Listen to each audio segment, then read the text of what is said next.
Hi everybody and welcome back to From the Shelf. I'm Miss Cindy from the South Brunswick Public Library, and as you know, we are reading our way through The Boxcar Children by Gertrude Chandler Warner. Today's chapter, chapter 11, is called The Doctor Takes a Hand. The days went by happily for the Boxcar Children. They found more treasures in the dump, and Henry worked every day for Dr. Moore. One noon, Henry came home with some new stockings for Benny. Benny was very happy about them and made everyone admire them. And when Jessie looked at the new stockings, she had a happy thought. She carefully washed Benny's old stockings and hung them up to dry. That afternoon, she and Violet sat down with a work bag between them to make a bear for Benny. "You must make a tail too, Jessie," begged Benny, watching her put on the arms and legs and head. "Bears don't have tails," said Jessie. "Your old bear didn't have a tail."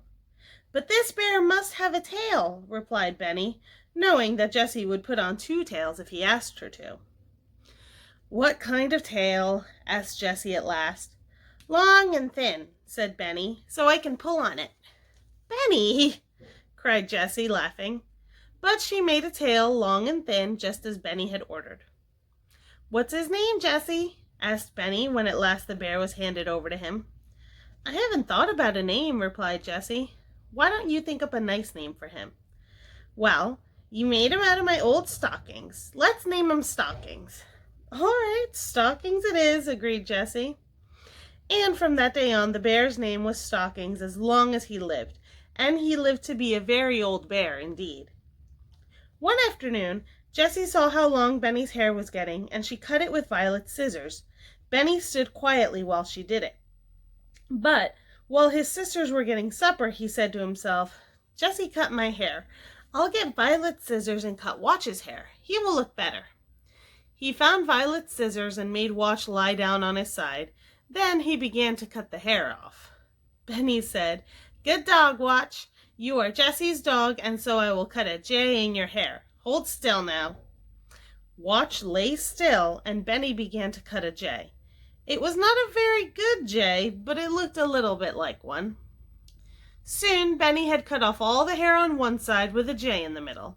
He stood admiring his work, and just then Jessie came to see what he was doing. "Benny!" she cried, "what are you doing?" Then she began to laugh. "Oh, Violet, come and see," she called. "Watch looks so funny." Jessie laughed and laughed until she almost cried. Violet laughed until she did cry. Then she could not stop crying. She cried and cried. At last, Jessie made up her mind that Violet must have been really sick. "You must go to bed, Violet," she said. She helped her carefully into the boxcar and put pine needles all around her and under her. Then she wet a handkerchief in the cold water of the brook and laid it on her little sister's hot head. "I wish Henry would come home," said Jessie. "What shall we do?" When Henry came at last, he looked at Violet and said that maybe she had a cold. "Maybe she sat too long by the brook," he said. "If Violet is very sick, she ought to go to the hospital," said Jessie. "Yes, I know that," said Henry, "and we don't want her to go to a hospital if we can help it. We should have to tell her name." "Yes," said Jessie, "then Grandfather could find us." The two older children sat up with Violet. They put cold water on her head, but after dark Violet shook all over, and Jessie was frightened. She covered Violet all over with pine needles, but still she shook. They could not get her warm. "I'm going to go get Dr. Moore," said Henry. "I'm afraid Violet is very sick." Then Henry started to run. He ran even faster than he had run in the race. Down the hill into the town he ran until he came to Dr. Moore's house. "Please come," he cried. "Violet is very sick." The doctor said, "Come and get into my car." He did not ask Henry which way to go, but the car went up the right road. When they came up to the woods, he said to Henry, "Stay here in the car." He ran alone up the hill to the boxcar. It seemed like magic that he knew where to go. When Dr. Moore came back, he was carrying Violet in his arms. Jessie and Benny and Watch came too. They all got into the car. "Are you going to take her to the hospital?" asked Henry. "No," said Dr. Moore. "I'm taking her to my house." When they stopped at last, Dr. Moore carried Violet into the house and said to his mother, Violet is very sick. We must put her to bed." Mrs. Moore hurried around, opening beds and bringing pillows, and Mary came from the kitchen with hot water bottles. After a while, Violet began to get warm. Then Mrs. Children came to get the other children. "You must stay here all night," she said. She gave Henry and Benny a big bed, and Jessie slept in a little one.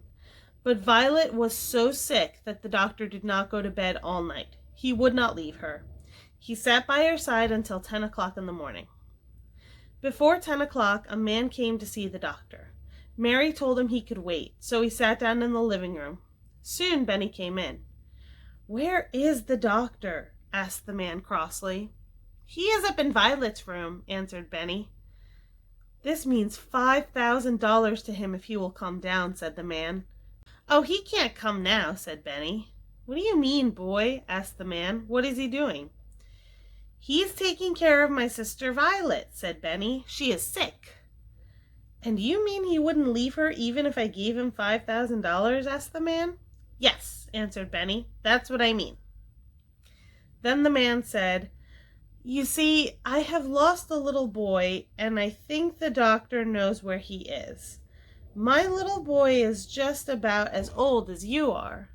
"Well, if you don't find him, maybe you can have me," remarked Benny. "I like you."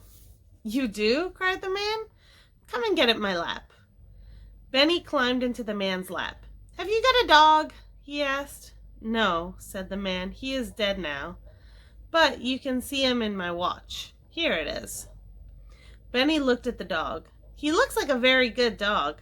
I have a dog too. His name is Watch." Just then Watch came in with Dr. Moore. "Good morning," said Dr. Moore. "Benny, you can go out and play with Watch."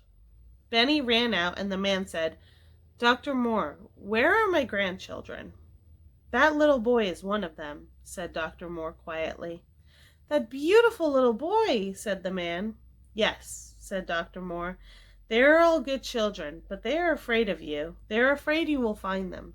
"How do you know that?" asked the man. "They have changed their name," said the doctor. He looked at the man in a queer way.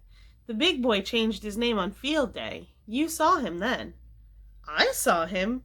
What did he change his name to?" asked the man. "Henry James," said the doctor. "The running boy!" cried the man. "The boy who won the free-for-all? I like that boy. So I am his grandfather." All right. That is it for chapter 11 of the Boxcar Children, but I will see you guys next time on From the Shelf for chapter 12. Goodbye.